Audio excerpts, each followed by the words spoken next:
செவிக்கு உணவு இல்லாத போது சிறிதளவு வயிற்றுக்கும் ஈயப்படும்னு ஒரு குறள் இருக்குது. ஞாயிற்றுக்கிழமை மதியான நேரம் லஞ்சு சாப்பிட்லான்னு தோணுச்சு. அப்போ பிரியாணி சாப்பிடணும்னு தோணுன போது என்ன பண்ணுறதுன்னு தெரியல. மதியானம் 12:30 மணிக்கு மேலே ஆச்சு. அப்போ தான் ஞாபகம் வந்தது, சேலம் ஆர்ஆர் பிரியாணியோட நியூ பிரான்ச் ஒன்று ஓப்பன் பண்ணியிருக்காங்கிறது.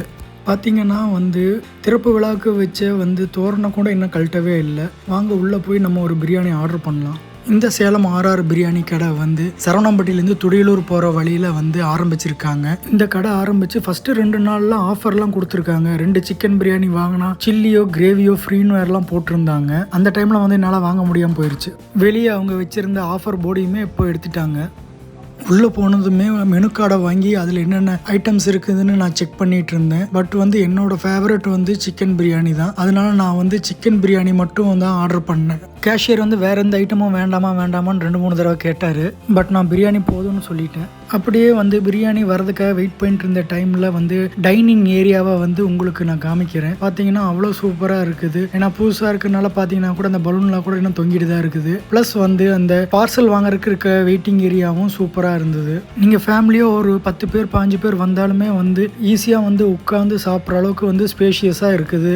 அப்புறம் என்னங்க, நம்ம ஆர்டர் பண்ண சிக்கன் பிரியாணியும் வெயிட்டர் கொண்டு வந்துட்டாப்புல. அவர்கிட்ட பில்லை காமிச்சிட்டு அவர்கிட்ட பார்சலை வாங்கிட்டு அங்கேருந்து கிளம்பியாச்சு. வீட்டுக்கு வந்ததும் சிக்கன் பிரியாணியை எடுத்து அதோட குவான்டிட்டி எவ்வளோ இருக்குதுன்னு பார்த்தலான்னு தோணுச்சு. அதனால ஃபஸ்ட்டு ஓப்பன் பண்ணி குவான்டிட்டி வைஸும் குவாலிட்டியாகவும் இருக்குதாங்கன்னு செக் பண்ணலாம் வாங்க. ஃபஸ்ட்டு இதை ஓப்பன் பண்ணிடலாம். இது கொஞ்சம் கஷ்டமாக தான் இருக்குது. கஷ்டப்பட்டு சிங்கிள் ஹேண்டாகவே கழட்டிட்டேன். இப்போ நம்ம இந்த பேக்கெட்டை பிரித்து அளவுலையும் டேஸ்ட்லேயும் எப்படி இருக்குதுன்னு செக் பண்ணி பார்த்துடலாம். இதுதான் மோமெண்ட் ஆஃப் ட்ரூத். ஓப்பன் பண்ணால் பார்த்தீங்கன்னா பிரியாணி அளவு ஒரு நல்லாவே அதிகமாகவே இருந்தது. உள்ளே ஒரு எக் இருந்தது. Plus 2 chest piece chicken piece உள்ளே வச்சுருந்தாங்க. இவங்க பிரியாணியை இலையில மடித்து கொடுத்துருந்தனால அதை பேக்கெட்டை ஓப்பன் பண்ணும்போது அதோட அரோமா அவ்வளோ சூப்பராக இருந்தது. இப்போ நம்ம டேஸ்ட் பண்ணி பார்த்துடலாம். நான் ஒரு ஸ்பூன் எடுத்து அதை டேஸ்ட் பண்ணி பார்த்தேன். டேஸ்ட் பண்ணி பார்த்துட்டு எனக்கு இதோட டேஸ்ட் 8 out of 10ங்க. இவங்களும் பிரெட் அல்வா தால்ச்சாலாம் கொடுக்குறாங்க.